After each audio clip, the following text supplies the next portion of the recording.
Hello everyone, here we are at ITC DIA in Barcelona, where I have the good fortune to interview the Queen of insurtech, Sabine VanderLinden. Tell me a little bit about yourself and your organization. So I'm Sabine VanderLinden, and I build R&D and commercialization labs for insurance companies. What that means is that we are aiming to enable them to collaborate more effectively with startups, adopt them on their day-to-day, not only with the ability to democratize the framework of startup corporate collaboration, but also industrialize in country. So the goal is to enable corporations, insurance companies, to be a little bit more streamlined in the way they implement startup. My goal is adoption, right? It's not lipstick on the pig or, doing a lot of evaluation. At the end of the day, the value is in the implementation. Many corporations are still focusing on efficiency improvement. But my goal long term would be to get them to develop new products, new services, and maybe change their business model to become a little bit more dynamic. So Sabine, a couple of days ago, you ran your own event as a warm-up to ITC DIA here in Barcelona around commercial sustainability. Absolutely. Obviously I went to the event, I thought it was fantastic, so well done. Thank you. From your point of view, how do you feel it went, and what were the key takeaways? So for me, the event went very well. I was fortunate, I was able to work with Yannick Evans from Swiss Re, Magda Hamada from WTW, and Emmanuel Dienge from RGAX. And what we were aiming to do is not only bring some insight around commercial lines and sustainability, but also the world of life and health and sustainability. So from a commercial lines viewpoint, we have all those climate events, right? Flooding, wildfire, heat wave, tornado, so on and so forth, which have accelerated because of the way we actually create human-made disasters. And actually technology can enable insurance companies to be much more predictive and prevent and mitigate those risks. So our goal was to actually enable the conversation to take place and bring startup and corporate together to talk about the problem and start seeing how that business model can become more dynamic. On the life and health, what was interesting is we were looking at longevity and aging. Something which is affecting us all. Even though I know, Simon, we look very young. At some point, we will probably want to retire. And how do we make life and health more sustainable? And so we were able to meet interesting startup like Senior, for instance, which was talking about their collaboration with insurers and big tech providers to start enabling new services for the senior community, for instance. So again, tech enabled by insurance, driving better value and services for different communities. As you know, Swiss Re, in their Sigma reports, highlight we have a massive protection gap, $1.8 trillion. And some of those numbers goes beyond, saying that we potentially have only 50% of the 275 billion global economic losses covered today. So the protection gap is massive, and we need to find ways to address it. Fantastic, thank you very much.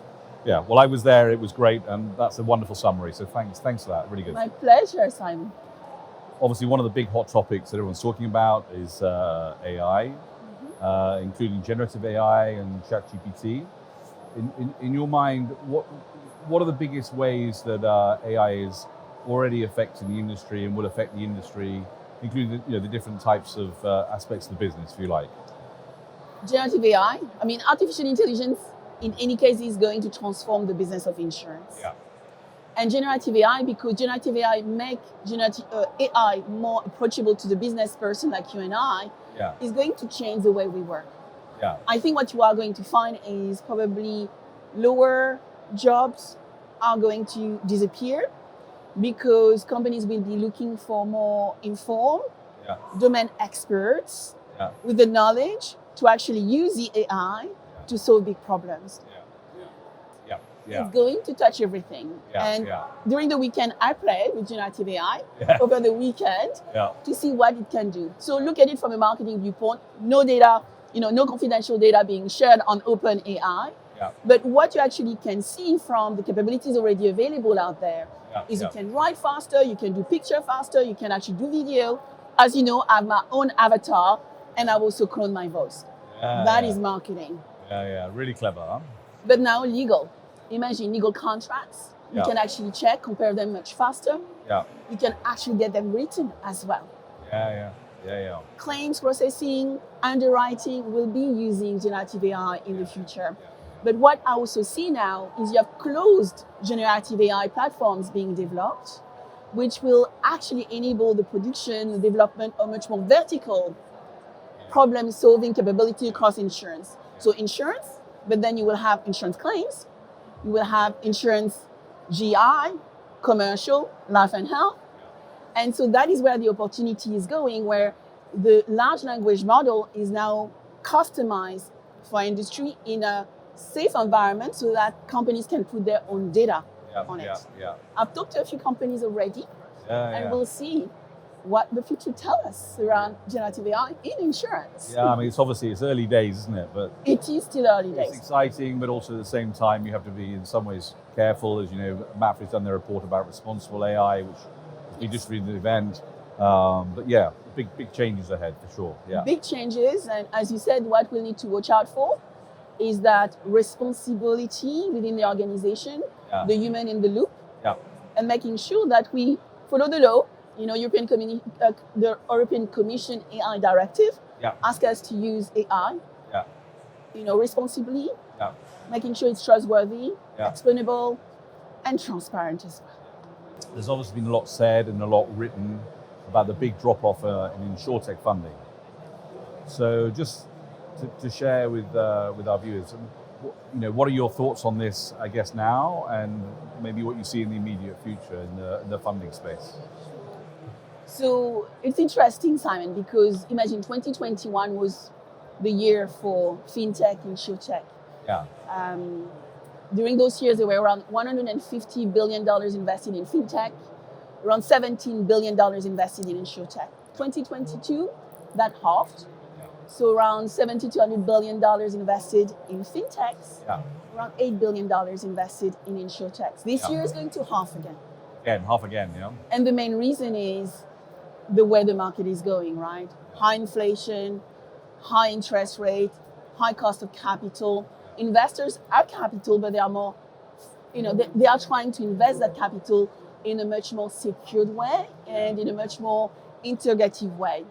So they will look at the unit economics, the finances, the business model much closer they have in the future, in the past. Meaning that they are not funding on PPT anymore. They actually want a value proposition. They want to look at the product and make sure that it's a working product that a customer segment wants. Maybe looking for a profit, not just growth as well. Huh? Absolutely. Now it's all about profit and reducing burn rate. No, very good. Now, when I look at the future, what might happen this year, I think a lot of M&A, a lot of merger and acquisition are taking place. Some amongst startups themselves, becoming bigger startups doing the same thing. Insurers acquiring younger startups. You probably heard about Luco being acquired by Admiral for 11 million. When they were valued, I think around 14 million. So we are going to see a lot of those valuation slash and actually insurers taking advantage of the opportunity to acquire startups. So M&A definitely on the road. M&A. I think there'll be some more like M&A now with the insurtechs. 100%. But I think like anything, the future is bright because we still need to innovate. We need to make those business models resilient to the future. And we need to answer the need of the customer. And so I would see more focus on major themes, as you said, sustainability. Young people only want to join companies with purpose and aligned to sustainability goals as well. Really cool. So you will find startup being maybe more focused around things that matter to the customer and therefore which are going to matter to the insurance company. Still, 80% of insurtech startups are enablers. enablers. Yeah. Okay, So great. therefore, Yes. they need to collaborate and partner with the corporates to actually achieve their objectives. Yeah. And so from looking at the fact that we are going to see M&As, we also are going to see more digital ecosystem and collaboration to take place. Yeah, very good. And just from the incumbents' point of view, are you seeing more willingness for the incumbents to engage with insurtechs? Are you seeing that? So in general, before I would say this year probably, there is a lot of reassessment, there is a lot of strategy redesign, there is a lot of fears around generative AI. So there is collaboration, but they need to be the right collaborations. Yeah. And as you know, any life stage or life cycles, we may go into a little bit of a dip of life cycles around innovation, but this is going to come out at some point toward the end of the year, and we are going to see, corporates reinventing themselves into the way they are collaborating with startups, definitely in 2024. And I guess to sort of wrapping up, AI, generative AI, that's been obviously a big topic. People have been talking about that.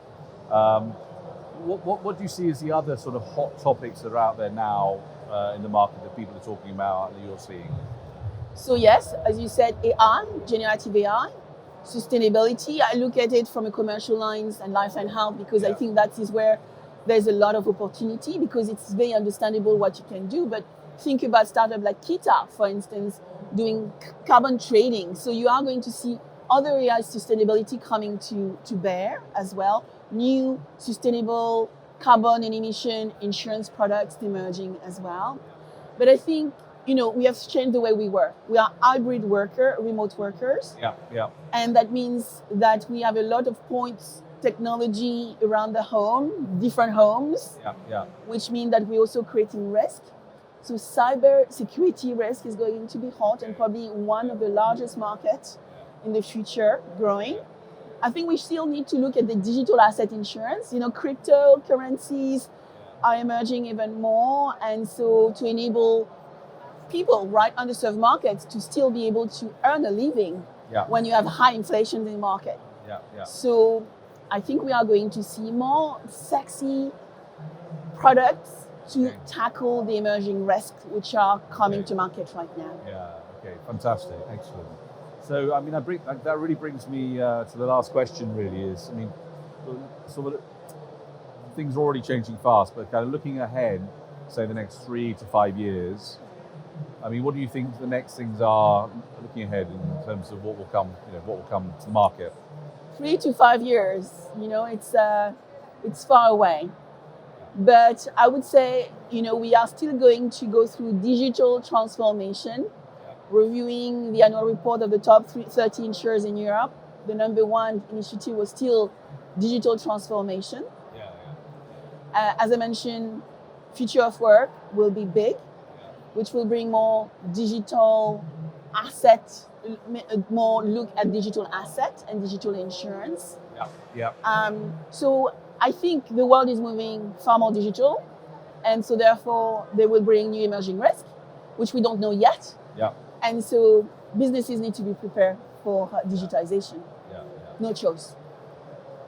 Very good. Well, Sabine, really appreciate it. Thanks for your time. Thank you. It's been lovely to talk to you as always. Thank you very much. Thank you.